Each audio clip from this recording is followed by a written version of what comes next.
উপলক্ষে আমি একটা বক্তব্য রাখবো। স্বাধীনতা সংগ্রামের ইতিহাস।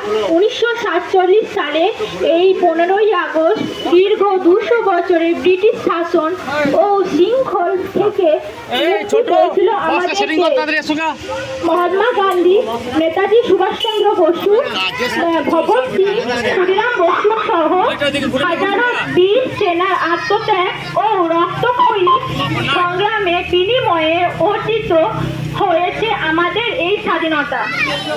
আমাদের বক্তব্য, স্বাধীনতা পাওয়ার যতটা কঠিন তার সুরক্ষা করা এবং তার মর্যাদা বজায় রাখা তার চেয়েও বড় দেশের একজন সচেতন নাগরিক হিসেবে আমাদের পড়াশোনা, সততা ও কর্মের মাধ্যমে দেশকে এগিয়ে নিয়ে যেতে হবে।